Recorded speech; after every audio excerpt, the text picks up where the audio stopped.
Good afternoon, and welcome to those who are joining. This is session 2 on emotional awareness without overwhelm.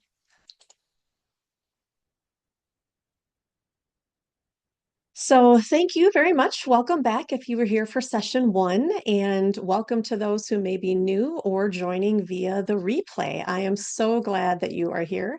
My name is Kim Hine Beardsley. I am a holistic life and emotional well-being coach.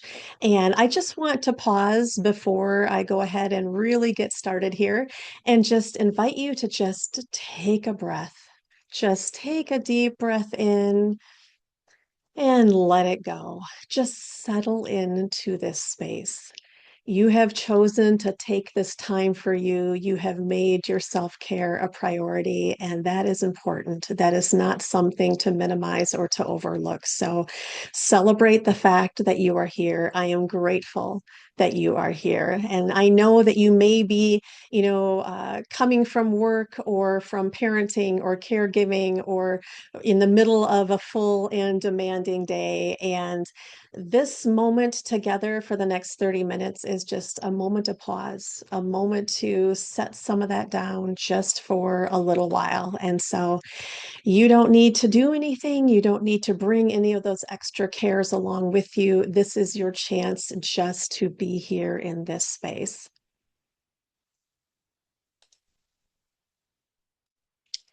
And so last time during our session, we talked about burnout, about how it's often a signal. It's not a failure, and it's more information letting you know that something is going on, and that tends to appear when there's been a prolonged mismatch between the energy that you're giving and what you're receiving back. If we tend to be expending more from our emotional reserves in our bank account than putting deposits in, that's often when burnout happens. And so last time we talked about the importance of starting to listen to what your system actually needs. And today we're going to go another layer deeper. And each one of these sessions is going to kind of build upon each other. They are all connected. All of these pieces are important together. And so, one of the pieces that we want to get into today is talking about our emotions. One of the most important things our system has been trying to tell us often comes through in our emotions. And we're going to talk about how important it is and what it means to have a healthy relationship with our emotional life. And I'm not talking about just kind of managing our emotions. We're not wanting to suppress our emotions, not feel overwhelmed or swept away, but truly learning how to be and sit with our emotions and tune in to, what are they trying to tell us as well. And so I appreciate you being here and joining again today. I want to say up front that I think, emotional awareness doesn't mean feeling everything all the time, having to be on hyper alert or super overwhelmed all the time. It means being able to kind of pause and check in and allow yourself to feel and recognize the emotions in a way that feels safe and manageable. And so we are going to dive into that today. So thank you so much for being here. So let me ask you something, and you can just answer for yourself. But when you were growing up, and think about, what were you taught about your emotions? Not explicitly what was said to you, but what was modeled to you. What did you pick up on from the environment around you? We often absorb things, even if they're not overtly stated in this way. But maybe for some of us, the messages we absorbed were, you just have to push through, you don't overreact, you don't cry about things, or we have to just keep it together, or you're just too sensitive, or we don't talk about things like that in our family. Again, these may not be things that were directly said, but it potentially could be something that maybe you you just absorbed in the environment that you were in. And so, if those are things that we have picked up on very often throughout our life, we learned to develop some coping skills to kind of navigate through that, especially when we were younger. So maybe we learned to avoid what we were feeling. We had to keep ourselves busy so we didn't have to sit with our emotions. We didn't have to feel them too deeply. We distracted ourselves, whether it was by eating or screen time or scrolling through our phones nowadays or overworking, throwing ourselves into things to be able to take our mind off of our emotions. Or maybe were overthinking instead of really feeling things. We were jumping into analyzing a situation, really kind of getting into that analytical mind and that analytical space, instead of letting ourselves feel sad, feel scared, feel hurt. We were disconnecting from our feelings by jumping into that analytical space. Or sometimes, we could feel flooded with our emotions to where they completely felt unmanageable. And maybe that started to give us the impression that I don't want to go there because they feel like they're too much. I can't dive into my emotions. It's going to feel too much. Um, or we're like, nope, everything's good. We learn to cope by putting on this brave face to others and even to ourselves that everything's fine on the surface because we didn't want to tap in or dig a layer deeper. None of these are flaws. They're just things that we learned to cope and adapt over time. And they probably served us well at some point. There's a reason why we develop coping habits to deal with things. There is a purpose behind them. And so for a while, it may have felt like those served us in a good way, but over time, they can actually stop serving us in such a positive way. So here's something really important to kind of think about. Avoiding our emotions does not make them go away. As they say, what we resist persists. And research in psychology has consistently shown that when we suppress our emotions, if we stuff them down, if we avoid them, they actually tend to intensify, and they can show up in other ways. They can show up in, feeling more irritable, irritability that kind of comes out of nowhere, that anxiety where we're worrying, but maybe we don't even know exactly what we're worrying about. It's just this constant kind of knot in our stomach. Thinking about that, there's that physical tension or feeling disconnected. Maybe you're noticing, especially on the physical side, you might be noticing, oh, I've been clenching my jaw a lot more. My shoulders feel tense. I'm having more headaches. Fatigue, where maybe you feel like you've been resting or you've been sleeping, but you don't quite feel restored. Or that overwhelming sense of just this vague feeling of, I feel overwhelmed. I'm not quite sure why. I can't pinpoint it. Maybe I don't feel like I can name it, but I'm just feeling like things are swirling. Our minds and our bodies will let us know if we're not dealing with something. They often will kind of tap us on the shoulder and maybe raise its hand a little bit and say, help me over here. And so if we continue to avoid our emotions, they will somehow come out. And so our system is often carrying things that we haven't processed. And eventually, when that weight becomes noticeable, it'll be things, that we can't necessarily tune out. For myself, I notice for myself, if I'm not checking in with what's going on, it'll come out in like heart palpitations or things like that.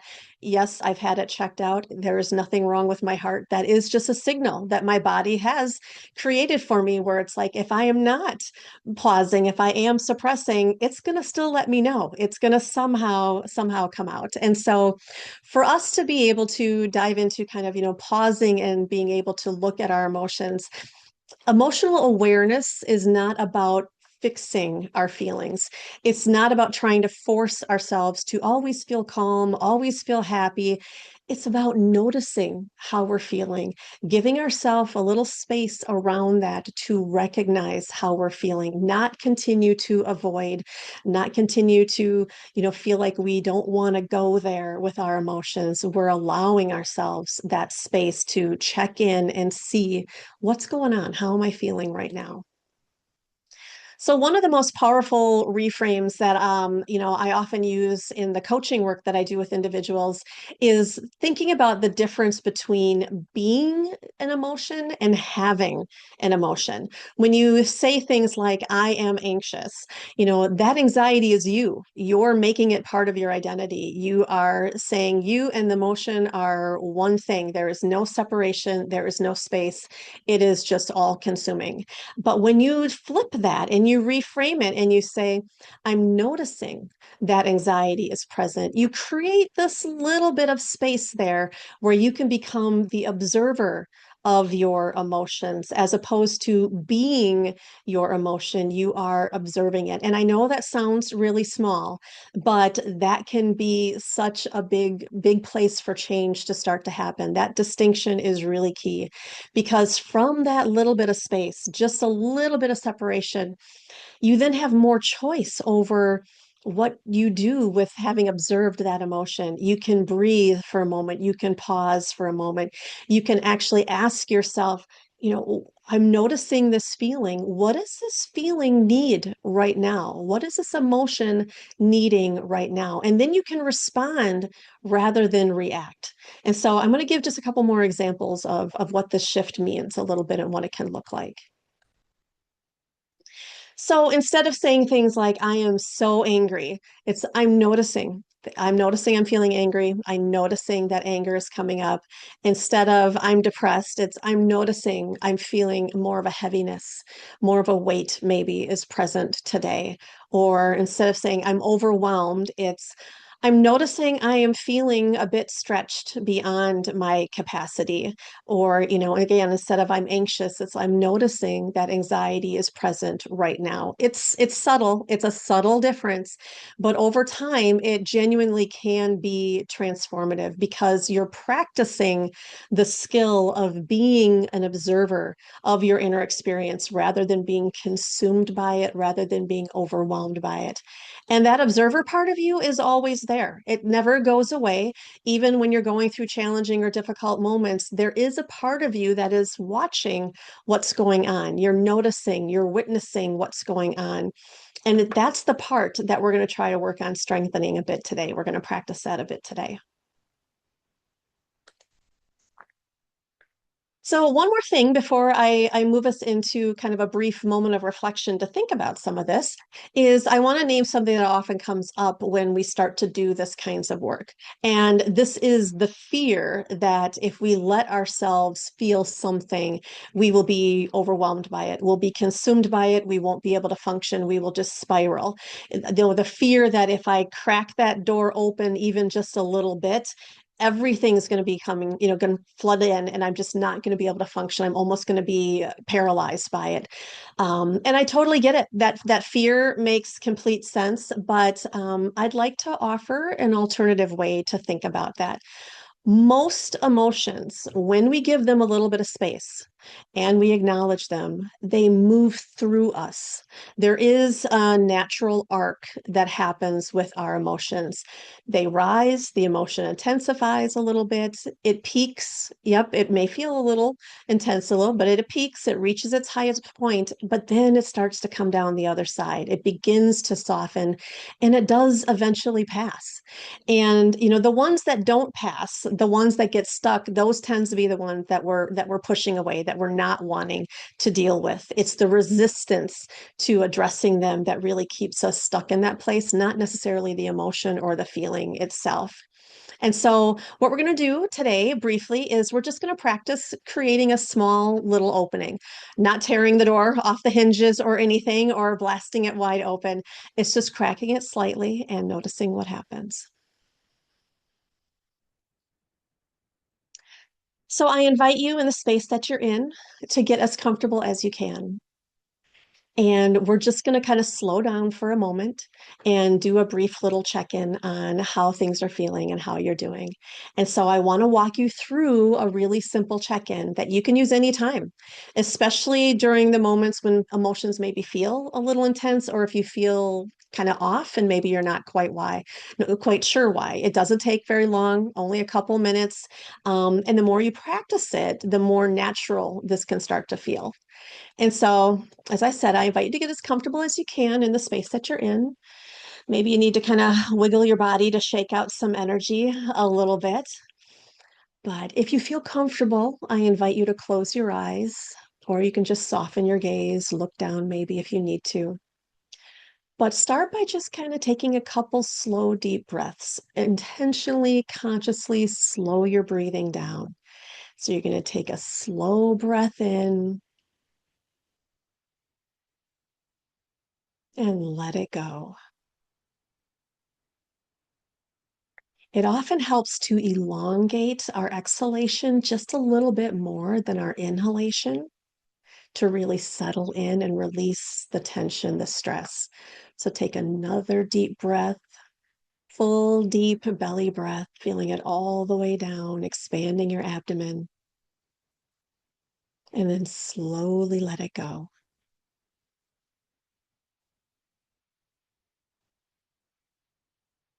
Just settle into this space. There's nothing else you need to be doing right now. There's no place else you need to be.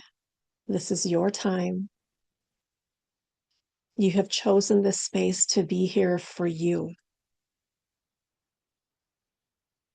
So just relax into this moment.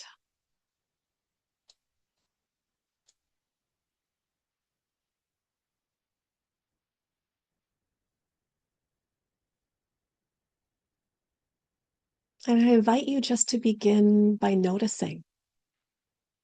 Ask yourself, what emotion feels most present for me right now?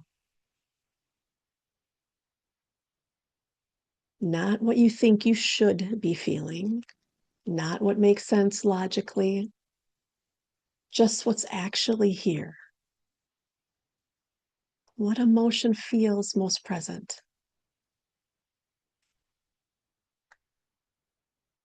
Maybe it's something readily clear for you, a sense of stress or sadness, frustration or relief. Maybe it's something a little harder to name, this vague sense of unease or a quiet flatness or a low internal vibration of something. Maybe it's more than one thing.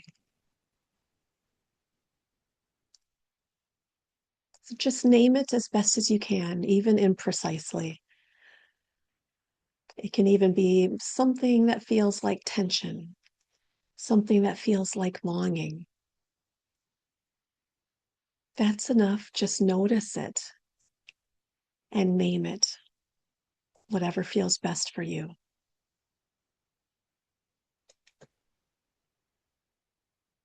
And there's no judgment with this. It's just truly a noticing and observing.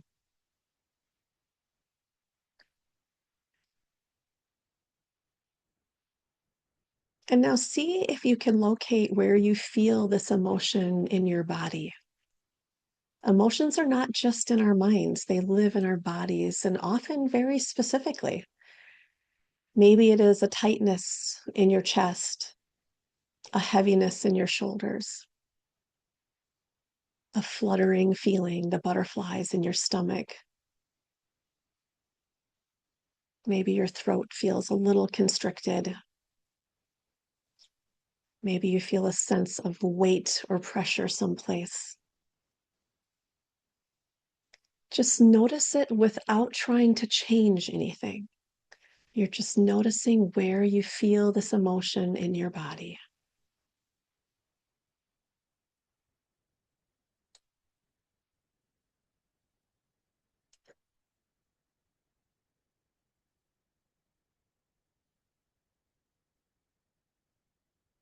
And instead of trying to avoid the emotion or push it away, instead of trying to fix it or analyze it, just allow it to be there, even just for right now. You might even want to try saying to yourself, it's okay that this feeling is here right now.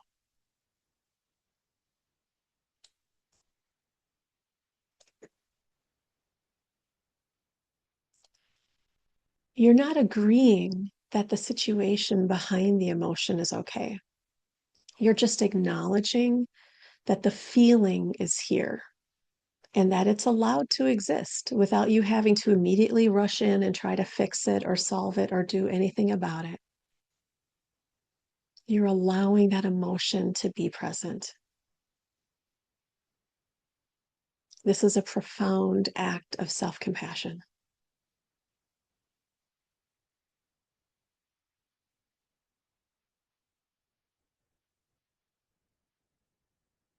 So I invite you to take one more slow, deep breath in,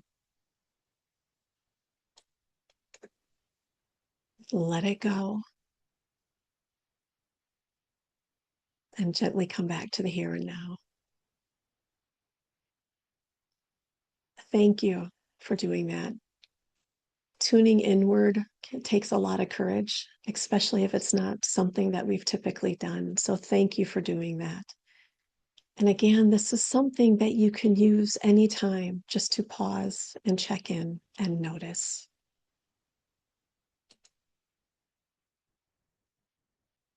I want to talk for a moment about something called emotional literacy because it's something most of us were never really taught anything about. Emotional literacy just means having a vocabulary from what you're feeling, and it matters more than you might think it does, actually. Research has shown that simply naming an emotion, actually labeling it, activates the prefrontal cortex, the thinking part of your brain, and helps regulate the activity in the amygdala, which is the alarm center. In other words, naming the feeling actually calms down the nervous system. As they say, name it to tame it. But here's the challenge. A lot of us only have access to a handful of emotional words, the typical ones: happy, sad, angry, fine. Fine tends to do a lot of heavy lifting in our lives. We tend to say fine a lot, fine or good.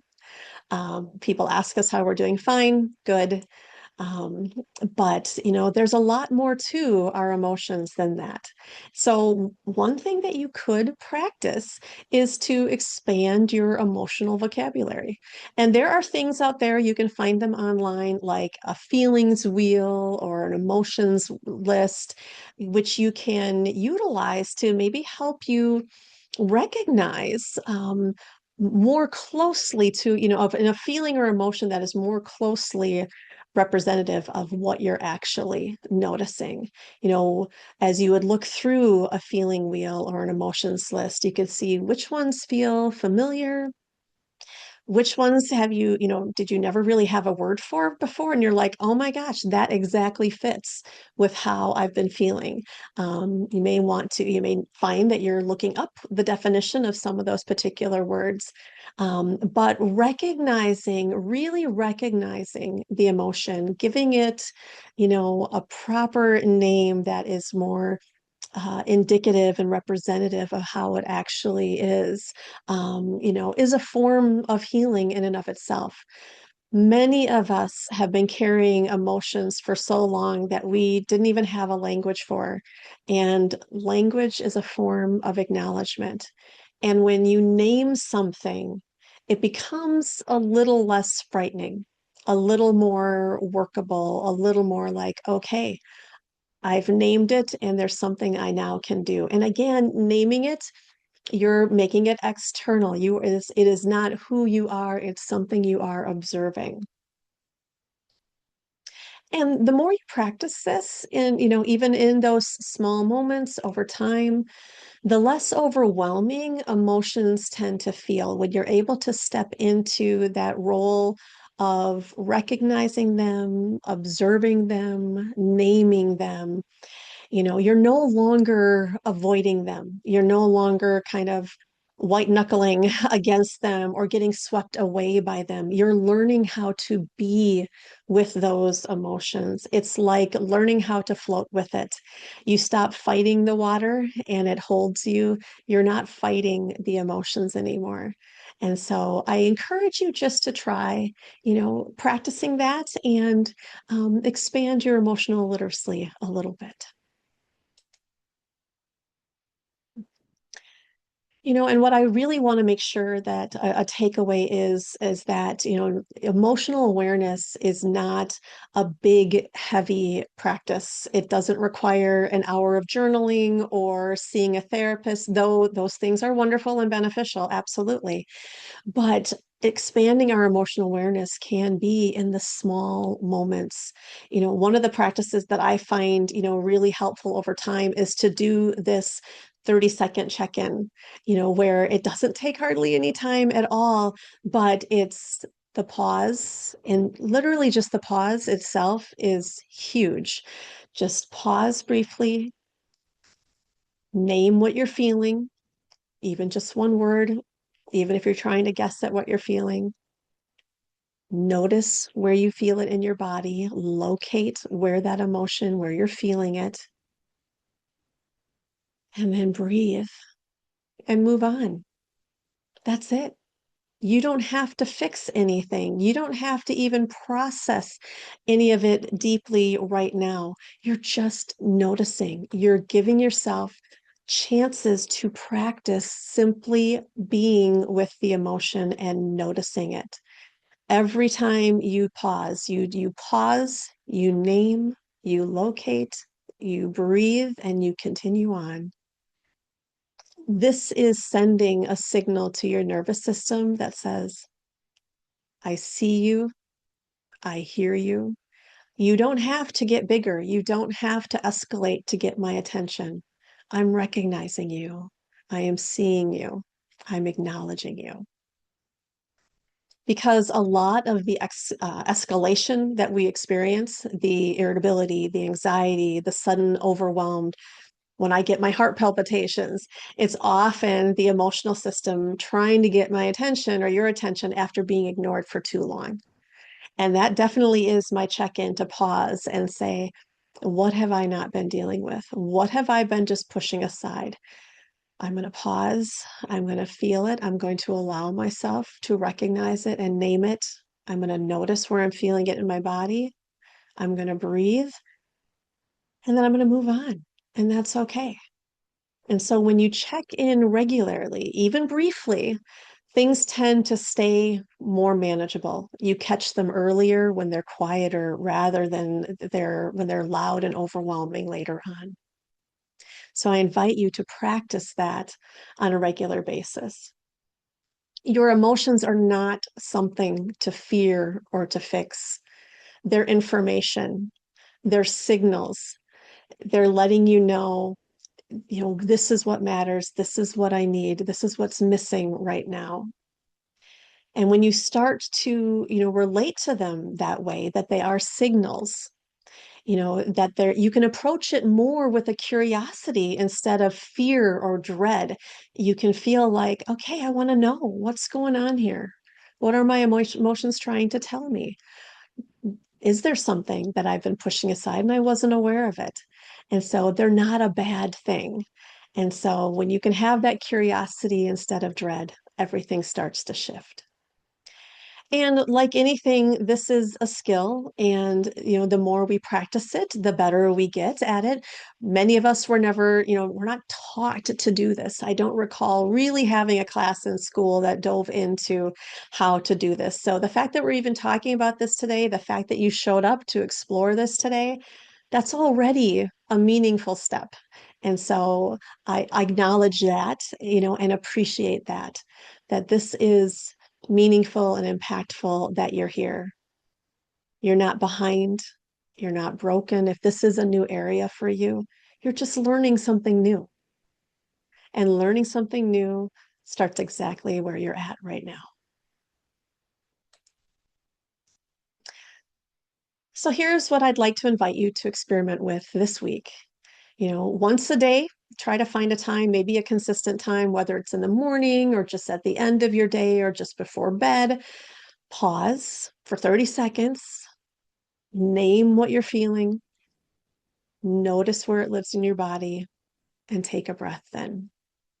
That's it. It's just a small moment of tuning inwards to yourself. And just start to notice what happens. Notice if things feel even slightly different. if emotions feel slightly less surprising, slightly more workable, or if you just feel a little bit more like yourself. Just pause, notice, and name it, and take a breath. If this is something that you would like more support with, I welcome you to explore my website and my offerings. You can reach out to me directly through there as well. You know, this is a central part of the coaching work that I do, helping people, develop a more kinder, more honest relationship with themselves, and so that they can truly feel like they're living in alignment and feeling present here in the moment. So you're always welcome to explore more. But no matter what, I am so glad that you're here, that you chose today to pause with me and tune in. And next week, we will move on to our next topic, but give it a try. Just try, noticing and being gentle with yourself. Take that moment to pause and see what happens. That alone can shift more than you might expect. Thank you so much. Take care, and I hope you have a great weekend.